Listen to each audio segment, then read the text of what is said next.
ఓం శివాయ గురవే నమః. అందరికీ నమస్తే అండి.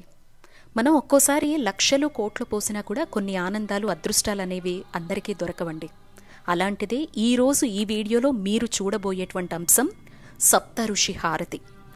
ఎవరైనా కాశీ పట్టణానికి వెళ్ళటం, కాశీ అనేటువంటి పదాన్ని తలుచుకోవడమే చాలు మన జన్మను చరితార్థం చేసి సకల పాపాల్ని పటాపంచలు చేసేస్తుందిట.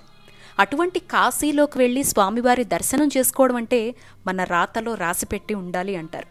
అందులోనూ కాశీ వెళ్ళిన తర్వాత స్పర్శ దర్శనానికి వెళితే ఇక మన చేతి రేఖలే మారిపోతాయి, మరుజన్మ ఉండదు అని చెప్తారు.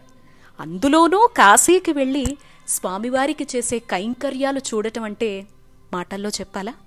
అది మన జన్మలో రాసిపెట్టి ఉంటేనే, శివయ్య అనుగ్రహం ఉంటేనే ఎవ్వరైనా ఇది చూడగలుగుతారు, ఆస్వాదించగలుగుతారు. అలా కాశీ విశ్వనాథుడికి ప్రతిరోజు కొన్ని వేల సంవత్సరాలుగా సప్త ఋషులు కలిసి ప్రదోష సమయంలో ఇచ్చేటువంటి సప్తర్షి హారతి చూడటం అనేది ఎంతో పుణ్యం చేసుకుంటే తప్ప కాశీ వరకు వెళ్ళినా కూడా చూడలేనటువంటి పరిస్థితి.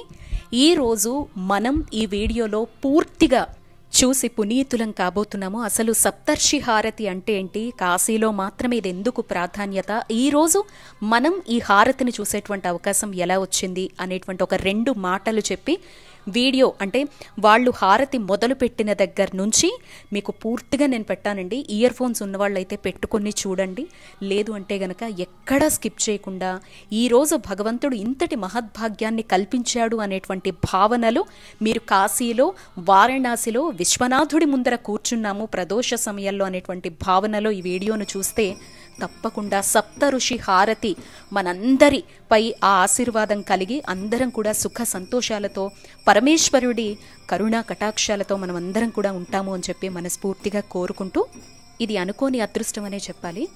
హైదరాబాద్లో కేపీహెచ్బిలో 6th ఫేజ్లో ఉన్నటువంటి శ్రీ ఉమా రామలింగేశ్వర సహిత విజయ కనకదుర్గ అమ్మవారి దేవాలయం గురించి ప్రతిసారి కూడా ఏదో ఒక సందర్భం వచ్చినప్పుడల్లా మీ అందరికీ నేను చూపిస్తూనే ఉంటాను. దుర్గమ్మ దేవాలయానికి వెళ్తానని. అక్కడ స్వామివారు ఉమా రామలింగేశ్వరుడిగా కొలువై ఉన్నారు, ఉమాదేవిగా అమ్మ ఉన్నారు, గణపతి వారు ఉంటారు, సుబ్రహ్మణ్యేశ్వరుడు ఉంటారు, కనకదుర్గమ్మ విజయ కనకదుర్గగా అమ్మ అక్కడ కొలువై ఉన్నారు. ఇప్పుడు రీసెంట్గా హనుమాన్ టెంపుల్ ఆలయ ప్రారంభోత్సవానికి కూడా అక్కడ పనులైతే జరుగుతూ ఉన్నాయి.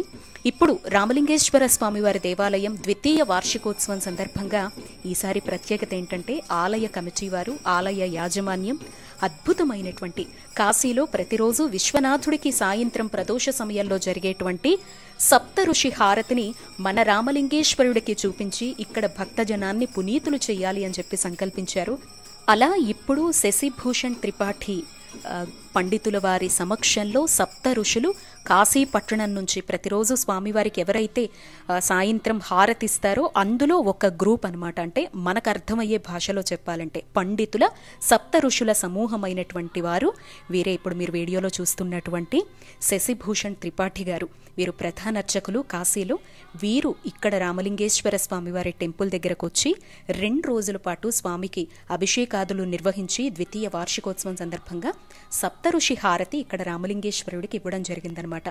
మనం కాశీ వరకు వెళ్ళినా కూడా అండి 4 ద్వారబంధాలు ఉంటాయి కదా, అక్కడ మహా అయితే 2-3 ఆ ద్వారబంధం దగ్గర కూర్చొని స్పష్టంగా అది చూడగలుగుతారు.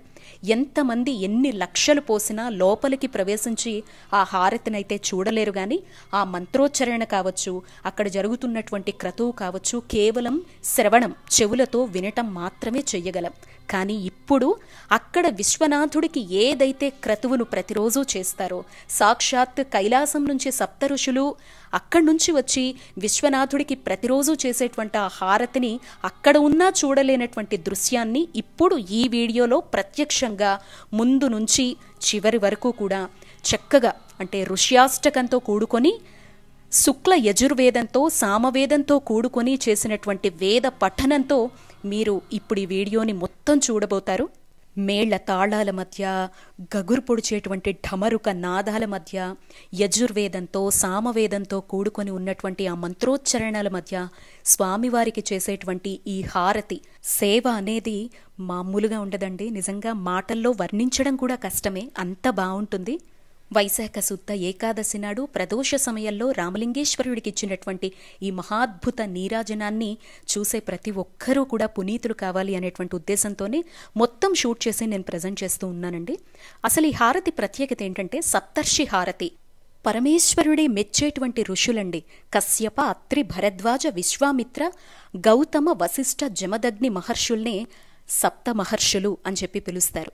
వీళ్ళు ఆకాశంలో నక్షత్రాలుగా వెలుగొందుతూ ఉంటారట. వీళ్ళు ఎప్పుడైతే ప్రవేశిస్తారో సాయంత్రం అవ్వగానే నక్షత్రాలు వస్తాయి కదా, ఆ సమయంలో స్వామివారి కైంకర్యాన్ని మొదలు పెడతారంట. అభిషేకాలు, స్వామి అర్చన కావచ్చు, స్వామి ధ్యానంలో గడపడం, స్వామికి హారతి ఇవ్వడం వంటివి.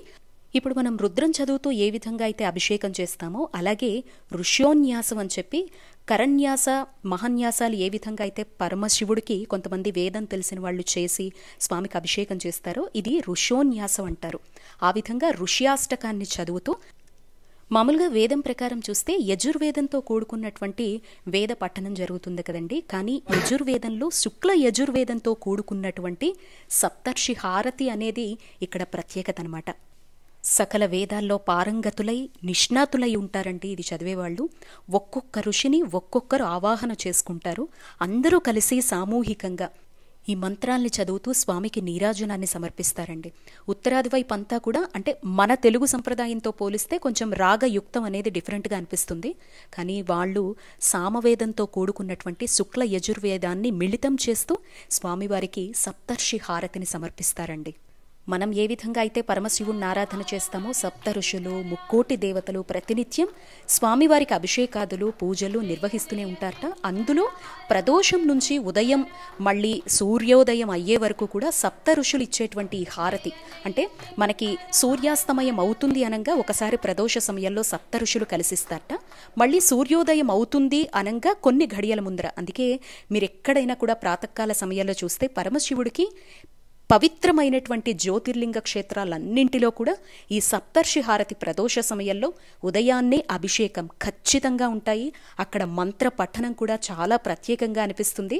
అదే మనం చూసేటువంటి సామవేదంతో కూడుకుని ఉన్నటువంటి శుక్ల యజుర్వేద మంత్ర పఠనం అనమాట.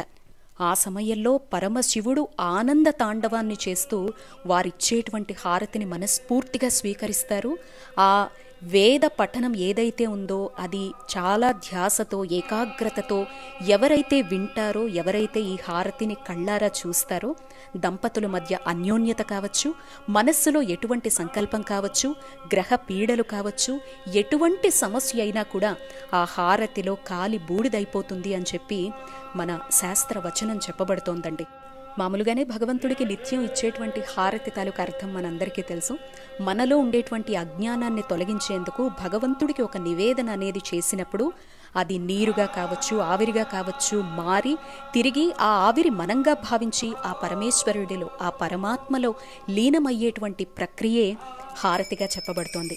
మరి చాలా పరమ పవిత్రమైనటువంటి కాశీతో పాటుగా అనేక క్షేత్రాల్లో, ముఖ్యంగా జ్యోతిర్లింగ క్షేత్రాల్లో నిత్యం పరమేశ్వరుడు వివిధ రూపాల్లో అందుకునేటువంటి కైలాసం నుంచి సప్త ఋషులు కొలువై భువికి వచ్చి ఇచ్చినటువంటి హారతిని మీరంతా మనస్ఫూర్తిగా చూసి స్వామివారి ఆశీర్వాదం పొందాలి అని చెప్పి కోరుకుంటూ ఎక్కడా స్కిప్ చేయకుండా వేదాన్ని వింటూ హారతిని చూడండి. తప్పకుండా అనుకున్నటువంటి సంకల్పాలు తీరటమే కాదు, మన పాపాలన్నీ కూడా ఆ హారతిలో పటాపంచలైపోతాయి. జై మహాదేవ్.